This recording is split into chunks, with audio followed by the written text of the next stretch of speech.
Blog Talk Radio. Hello, everyone out there. Today, our episode on Coffee Chat with Camille is how to start a self-publishing company. Our special guest is LEEBRINA Pagdilao. She is the owner of the Pagdilao Publishing. It is a self-publishing company founded in March of 2022 by a veteran, Mr. Pagdilao, and they opened it to create and promote interracial stories of all genres. Okay, so she's on the line now, so I'm going to go ahead and get started. She did leave a coupon that actually expires today. And please go to her website, which is pagdilaopublishing.com. Coupon code is Camille in all capital letters, CAMILLE. Okay, let's let LEEBRINA in, okay? Hello, welcome to the show, LEEBRINA. Hi, Camille. How are you? Hi, I'm wonderful. I'm so happy to have you as my special guest. I'm going to tell the audience right now that this is my wonderful friend of many, many, many, many years. And so we have reconnected, and in that time that I haven't spoken with her very much, she is the owner of a publishing company. Hello. So this is very exciting for me to have my very good friend on this show. And so she's going to educate you wonderful listeners out there about having a self-publishing company, basically how to start a self-publishing company. Okay? So my question for you is, how did you start your publishing company? Well, believe it or not, it wasn't planned. It just came to me. Yes. It started with, I was watching this movie that it was a ninja movie, and from the movie I was disappointed. I said, you know what, I can write a better storyline than this. So what happened is I ended up writing a book called The Assassin's Beauty. It's about a ninja because, you know, I felt I could write a better story. And then the couple in the story is reflective of my husband and I. We're an interracial couple. And so I told my husband, I said, you know, I could send this manuscript off to a bunch of publishers and, you know, I'm sure that it's not going to meet, you know, the standards of the status quo. It'll be hard to get accepted. So I told him, I said, you know what, babe, I think we should start our own publishing company. Why should we let someone else dictate, you know, what literature goes out, and we could promote it ourselves? So my husband gave me the blessing, and he's like, you know what, go ahead and start it. And he said, but don't start it and not finish it. And, you know, being a married couple, I didn't want to prove them right, so I made sure I finished that first book. Yes. Because I didn't want to hear, I told you so.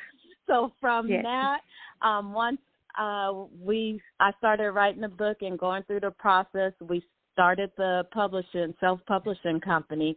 And so, you know, I learned everything by trial and error. So now our purpose was to write books where it's reflective of interracial couples, interracial children, interracial families, you know, that are not stereotypical, because my husband and I, we've been married for 12 years, so it's not a phase.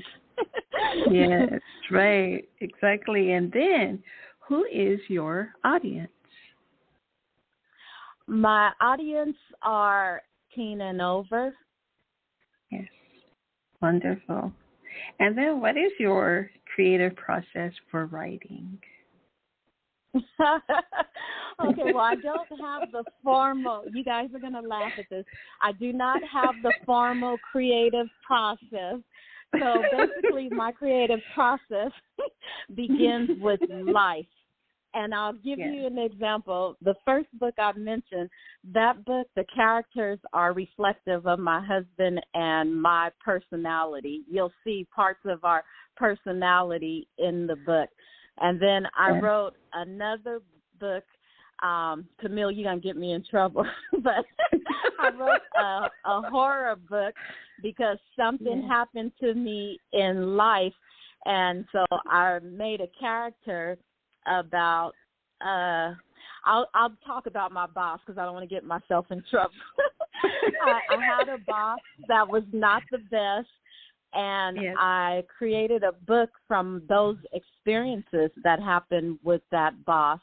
And as I learned and talked to other people, you know, and found out their horror stories with bosses, I end up writing a book called The Disgruntled Boss. So my creative process is through life, whether it's something I'm watching, like how I told you guys I was watching a ninja movie, or whether it's something that happened to me in life. So that is my creative process. It's not formal. Okay, that's wonderful because it's really based on your personal experiences. So that is your process, right? So, and then did you want to elaborate on what inspires you to write your stories? You pretty much told us that. Yes. Right? Well, of course, my husband, like I told you guys, the character is reflective, the ninja, he's reflective of my husband. But also, I had a conversation with my niece, and she's actually a published author. And after I got off the phone talking with her, she was just so supportive and so encouraging. I said, you know, I'm her aunt. She's way younger than me, and she's already got 2 to 3 books under her belt. And I had written before from my childhood, but I never finished it, you know, just because life, things happen, you know, whether it's work, school, or whatever. And so she inspired me. I said, you know, if my niece could do it, there's no excuse for me. I just need to find time to take something that I'm passionate about, which is writing. So she, Deja, that's my niece's name, she was also my inspiration. Wonderful. Yes, yes.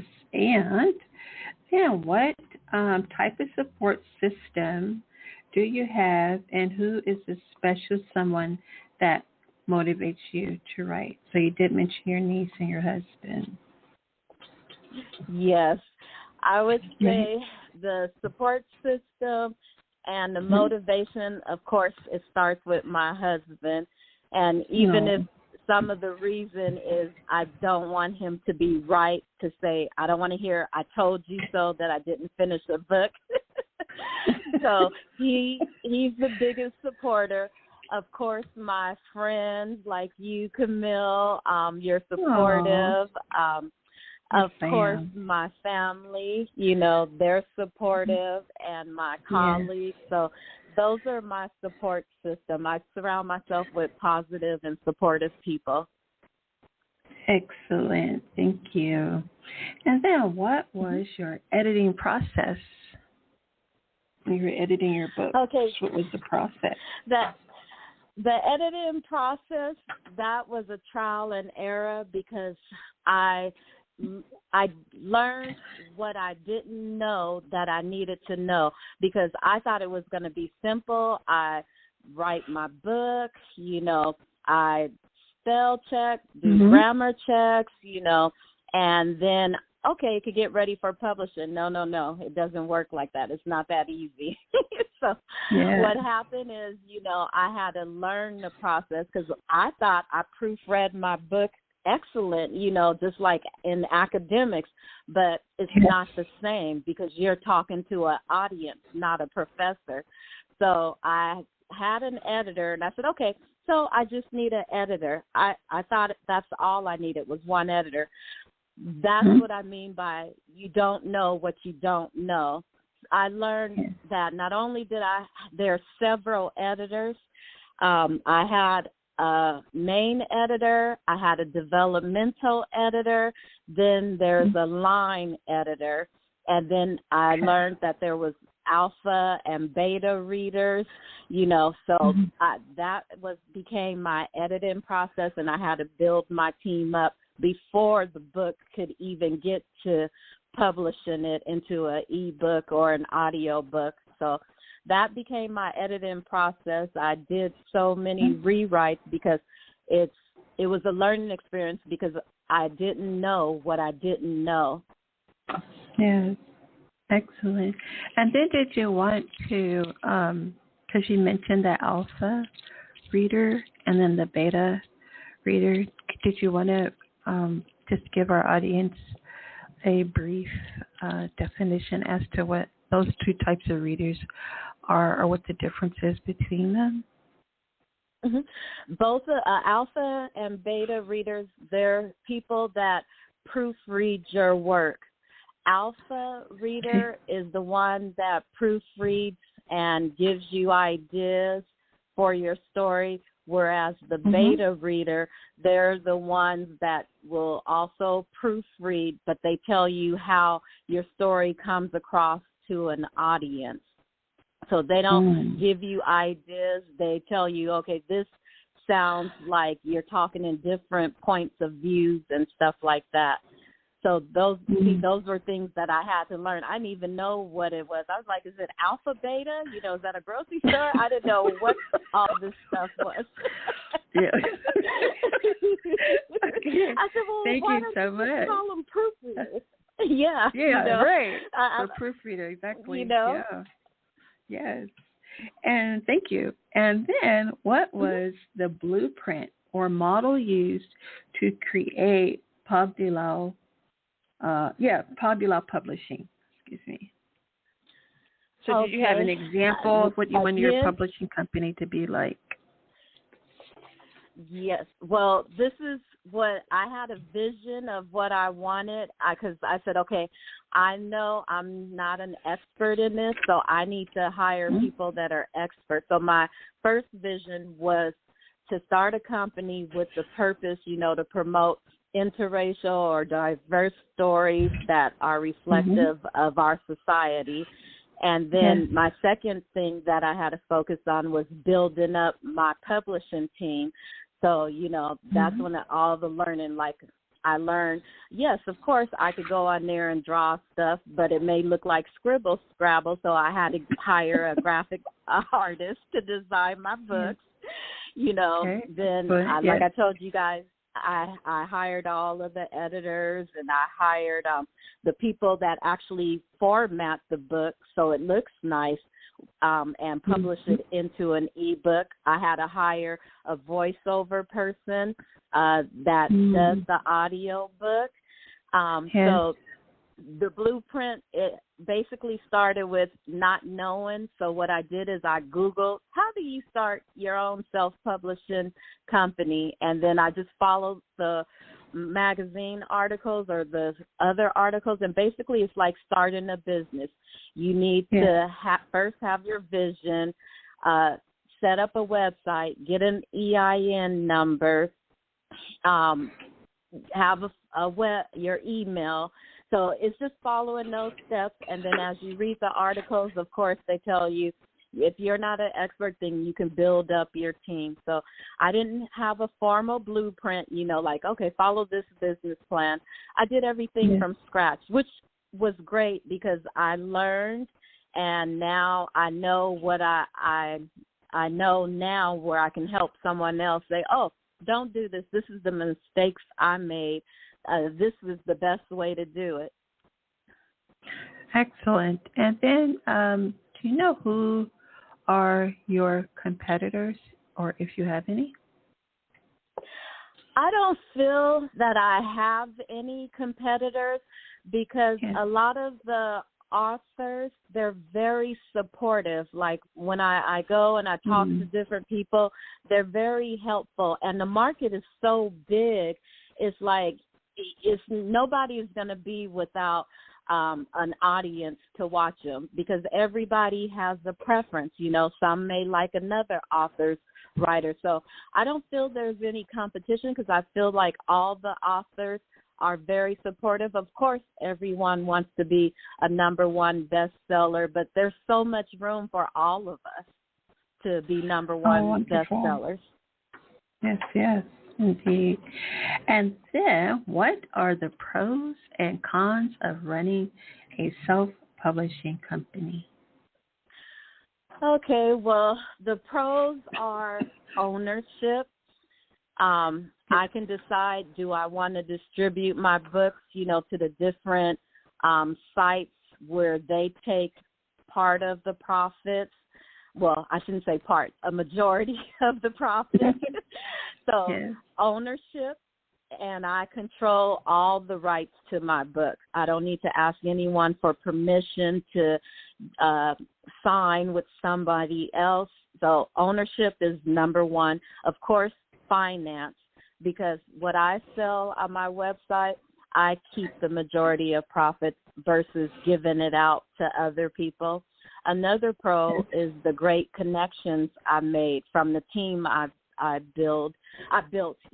Everybody's supportive, even though, they're hired contractors. I still look at them as family, and I learn from their expertise. So those are the pros. The cons is you're going to work more than what you schedule. Like I said, because I have my regular full-time business and job. So I said, I'm just going to do Saturday and Sundays. That'll be my day for the publishing business. No, it doesn't work that way. When I get time during the week and there's something that comes up, I have to wait till I get off my regular schedule, and then whether I have to stay up to 10 or 11 o'clock at night, I take care of that. So you will be working, but the benefit is you're working for yourself. Yes. And it's something you love doing. Perfect, yes. And then, what were the obstacles to writing your book?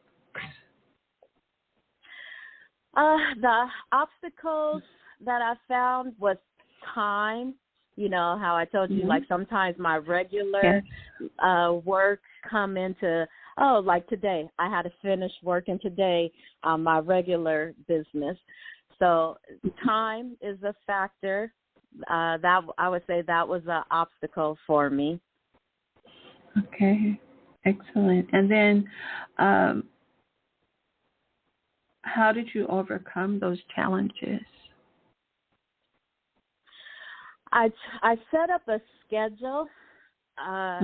For me, I have to wait because I work for different schools. So I have to wait for our breaks, from school. And then that's when I could really just focus on just writing, putting all my ideas down. Because during the school year, when school's in, I have ideas. I put them in my phone so I don't forget. And then when the breaks come, I go back and I look through my ideas, and then whichever one I'm the most passionate about, I'll start writing again from there. Okay. Thank you. And then how does your company deal with copyright, illustrations, and manuscript, etc.? Oh, easy. I won't work with a contractor unless I have 100% exclusive rights. And I'll give your listeners an example of what I mean. I use this site. It's called Fiverr, and they have different people on there. Some are professionals, and it lists who's a pro, and some are, top sellers. They're really good at what they do. I use them, and when you go through their services, you can see who will give 100% rights to you. And if I don't see that in their service, I won't purchase their service because I want 100% control over my work, my idea. Wonderful. Okay, thank you. And then could you please let our audience or listeners know the names of your books and where our listeners can find them? Okay. You can find the books at pagdilaopublishing.com. And, of course, they're on those other major sites. I have the first book I wrote, it was called The Assassin's Beauty.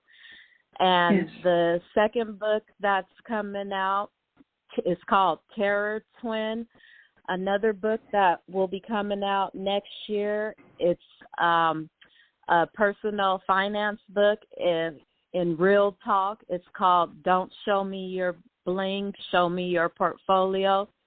And then later in 2023, I'll have a children's book coming out called Pie Brown. And then I'll have the second series part. It'll be called The Assassin's Beauty in America. Okay, and wonderful. There's one horror. Okay. Go ahead. I'm sorry. I'm listening. Oh, there's one horror book that I may be releasing also in 2023. It's a toss-up between two books. One is called The Disgruntled Boss, as I told you guys about before, and then another one is called The Meddler. So it's between those two, which one will release in 2023. Excellent. And then I ask, what do you think the future of Pagdilao Publishing is? Oh, this is my hope and my husband's. We want our books to be turned into movies, and also we want to publish other authors. Tedious for authors to have to go through these big publishing houses, and have a literary agent read over the first 10 or however many pages they request, and then they don't even respond. Some of them don't. Some it takes forever to respond, and the next thing you know, oh, your book wasn't accepted. I want to make it easy because I feel everybody's voice should be heard. There shouldn't be a limitation on it. True. I agree with you. And then what is your favorite coffee or hot beverage? My favorite hot beverage is green tea. Yay. Wonderful. And do you have a favorite coffee house? Like, for example, I love to go to Starbucks. So, I love Starbucks and Pete's Coffee. I don't really like coffee except for Haagen-Dazs ice cream, and I'll tell you why. Because my former job was a coffee girl, and so the smell of coffee, it reminds me back when I was a coffee girl. So I don't like coffee, but it's weird. Yes. I do like the Haagen-Dazs coffee ice cream. That sounds good. Yum, yum. Haagen-Dazs is delicious. That brand right there. Okay, wonderful. Thank you so much. So it's Pagdilao Publishing. They are a self-publishing company. You are listening to one of the founders of this company. And let me see what else I want to say. Oh, I did want you all to know that there is a sweet gift that our wonderful guest has left you. As long as you go to pagdilaopublishing.com, there is a coupon. And in order to get to apply the coupon, just put Camille, CAMILLE. Is it in all caps, or does it matter? Yes. It's in all caps, and it does in fact expire today. So hurry up and get over to the website and purchase your book so you can use your coupon, okay? And these are the best romance novels ever. And I want to thank everyone for listening. Over here, I want to do a shout out to U.S. listeners. Thank you. To Canada, to Japan, South Korea, United Kingdom, Germany, Romania, and anywhere else. Brazil. Okay, so I want to thank everyone for listening. And if you have any questions or comments, just go to our Facebook page. Our Facebook page is at Coffee Chat with Camille. Okay, and then you can also go to my website to listen to all the episodes, which is coffeechatwithcamille.com. I definitely want to thank Miss Pagdilao, LEEBRINA, my beautiful friend, for coming on and speaking to all of you. Thank you so much, LEEBRINA. Thank you. Thank you for having me. Such a pleasure. Okay, and we're going to say goodbye right now. Bye, everyone. Bye-bye. So cute. Bye, everybody.